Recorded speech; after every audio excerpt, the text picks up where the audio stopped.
নমস্কার বন্ধুরা, আমি জানি আপনারা খুব ভালো আছেন আর আমরাও বেশ ভালো আছি।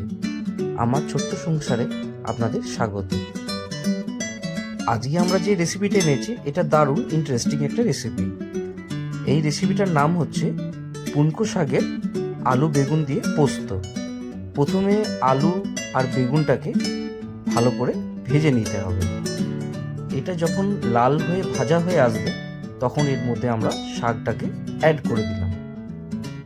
আজকেও যদিও এই রান্নাটা আমার বউই করছে, আমিও ছিলাম হেল্পিং হ্যান্ডে।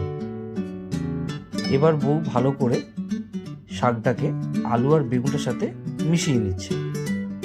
দেখুন শাকটা আলু বেগুনটা ভালো করে ভাজা হয়ে এসছে। এর মধ্যে আমরা লঙ্কাটা অ্যাড করে দিলাম। দেখুন কাঁচা লঙ্কার সাথে এটাকে আবার ভালো করে মিশিয়ে নেওয়া হচ্ছে।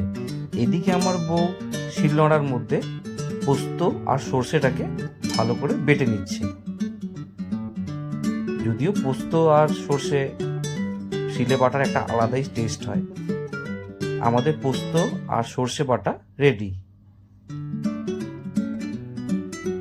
এরপর আমরা এই পোস্ত আর সর্ষে বাটাটা শাকের মধ্যে মিশিয়ে দিলাম।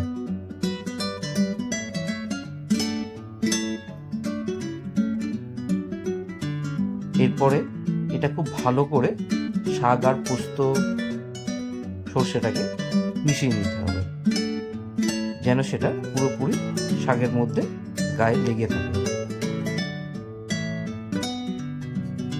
তার সাথে এটা ভাজাও হওয়া শুরু হয়ে গেছে। এরপরে আমাদের রেসিপিটা কমপ্লিট হয়ে গেছে। দেখুন দেখতে বেশ ভালো হয়েছে এবং খেতে তো